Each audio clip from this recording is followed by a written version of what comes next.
This is the first cut. Introduction. Hello, classmates. I'm deeply grateful for the opportunity to reach this point with Dr. Kathy's guidance and to engage in various invaluable discussions. I'm genuinely thankful for these experiences. For this week's sermons, I chose chapter 2, as I found in the previous book review last week. The author's unique perspective thoroughly examines early Christianity. He clearly outlines its exceptional characteristics and development within the historical context of the culture. His insightful explanation of why Christianity thrived despite the persecution and how its culture and religious influences have shaped modern religion and culture. The author's persuasive explanation, which effectively convey how the Christian Jesus movement spread and left a lasting legacy in Western culture, make for an engaging read. While reading this book, I encountered a few Western philosophers and thinkers. As I have different religious backgrounds, comparing their views on Christianity and religion with those of Eastern thinkers, contrasting similarities and differences was fascinating. In this context, the second chapter I chose to with specifically with a religion. Out of a few themes, I focus on one theme, the religion. I'd like to share briefly in the three parts of my observation through this PPT. One strength of this book is its detailed explanation of the meaning of a religion, starting with the deep definition. This comprehensive approach makes it possible to distinguish between Christianity and other religion with clarity and precision and enhances the book's educational value. As the book explains, Christianity in the ancient Rome differed from paganism, and then the Christianity worshipped only one God as opposed to paganism's many gods.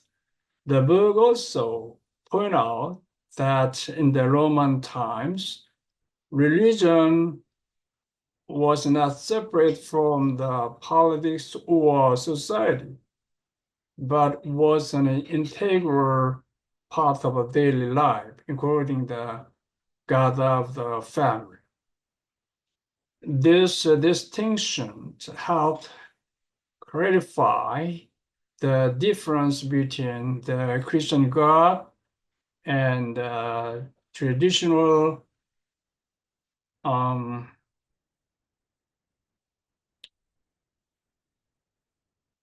religion, uh, enlightening the reader and providing a deeper understanding. Another critical point is that in Greco-Roman period, that the worship of gods was considered idolatry and sin, indicating the exclusivity of Christian doctrine. This exclusivity is not necessarily harmful. If one is unique, my understanding that the other is ordinary or common. exclusivity means uniqueness, indicating that Christianity is not just another religion, but a distinctive one. And this effectively explains how Christianity differs from other religions.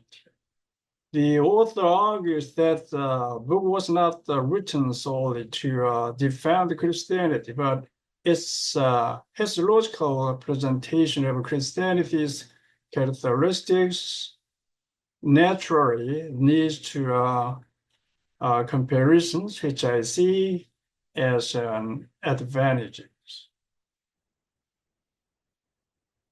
Weaknesses. Despite the uniqueness and the features of Christianity, it has its weaknesses. One is the possibility of Christian-centric arrogance. Focusing on the development and the success of Christianity might make other religious and philosophical movements of the Roman period less critical. Another weakness is the sense of distance for someone like me with a background in the Eastern thought, Eastern religion, limiting comprehensive understanding of the historical context. Since the book does not address Eastern religion or their way of life, it suits the Western understanding, but not Eastern sentiments and ethics. Without considering historical context and diverse perspectives, there's a risk of presenting a biased perspective to people from different culture and historical backgrounds like me. For example, in the Eastern thought and the religions such as Buddhism and Confucianism, there are many interpretations of the word religion. The word religion, Zhongqiu, in Chinese, that is a Chinese character, but it means that the highest and the most fundamental teaching, or the beliefs and the teachings that forms basis of a life. This is means about Zhong. Qiu means is teaching. This includes belief in divine beings or supernatural forces and associated worship, the rituals, and the moral teachings. Therefore, comparing Christianity within the cultural context of Greece and the Roman is inherently limited. The religious practices and way of life in Greek and Roman society differed from those in Eastern religions, such as Buddhism and Confucianism. This raises questions about rationality and legitimacy of generalizing the characteristics of Christianity. Despite these weaknesses, the book provides essential information through historical exploration and analysis. And this book shows us that the early Christianity was seen as a unique and strange in the cultural context of Roman time, and offers critical insights into the diversity of society and religions at the time. It is variable to see the roots and the development of contemporary Christianity because we can learn from it and apply it to our own religious life and value.